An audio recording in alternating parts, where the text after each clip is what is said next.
Mao kining dalan mga kaigsunan sa lungsod sa Bacolod sakop sa lalawigan sa Lanao del Norte.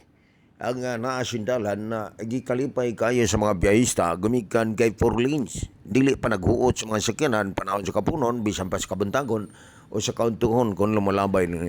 Hinumduman nga daghan amo agi diri dapita gikan sa Iligan patubang sa lalawigan sa Lanao del Norte.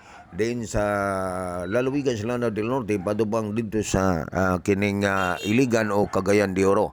Usa kini kamanindot nga dalan nga unta mamahimong nga mahimo usab diri sa dakbayan sa Iligan ay pitos kayo ang dalan sa atong dakbayan panahon sa kapunon panaghuot sa mga sakyanan labi na tinggawas sa mga estudyante o gikinahanglan og mao kini ang gipangandoy usab sa mga katawhan sa dakbayan sa Iligan aron mamahimong muluag man lang ang dagan sa trapiko nga hantod karon nagpampilit nga problema ang dalan sa Iligan gumikan sa Kagamay o gagani ang pipila ka mga bahin ini ang gipangandoy pa sa mga katawhan.